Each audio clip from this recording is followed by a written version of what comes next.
भाइ हामी मोमो खान लागेका छौ मोमो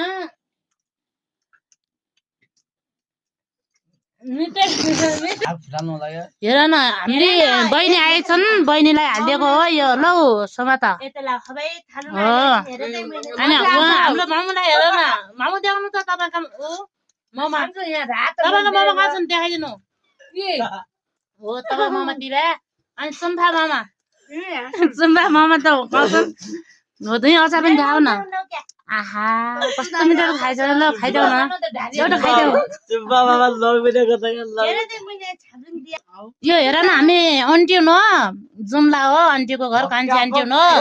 हाम्रो मम्मी जेठी अनि उहाँ कान्छी आन्टी न कस्तो मजाले खानुहुन्छ है हाम्रो बुवा पनि माथि उहाँ खानुहुन्छ बिरामी हुनुहुन्छ क्या बुवा त्यही भएर अलि बिस्तारै खानुहुन्छ अनि यो हाम्रो कान्छो भाइ हो यो हाम्रो कान्छाना कसैले दिन्छन् क्या ल खाना खान्छ भाइ कठै बिचारी अगाइकन भुनु पनि आउँछ हाम्रो कान्छो भाइले अहिले दिएन भन्छ यो अचार खाइरहेको छ त्यति पर हो हेर्नु न मोमो कस्तो खाइरहेको छ तर कान्छा मान्छे हेला ऊ हुन्छन् भने न कस्तो अहिले फुल्लिन दिएन भन्छन् टक्क उयो हो अनि म पनि खान्छु यार मजाले खान्छु अरे यी गाछ ऊ भयो क्या मेरो मुखमा खानु छ क्या गाछे गालो च्यादिनु छ क्या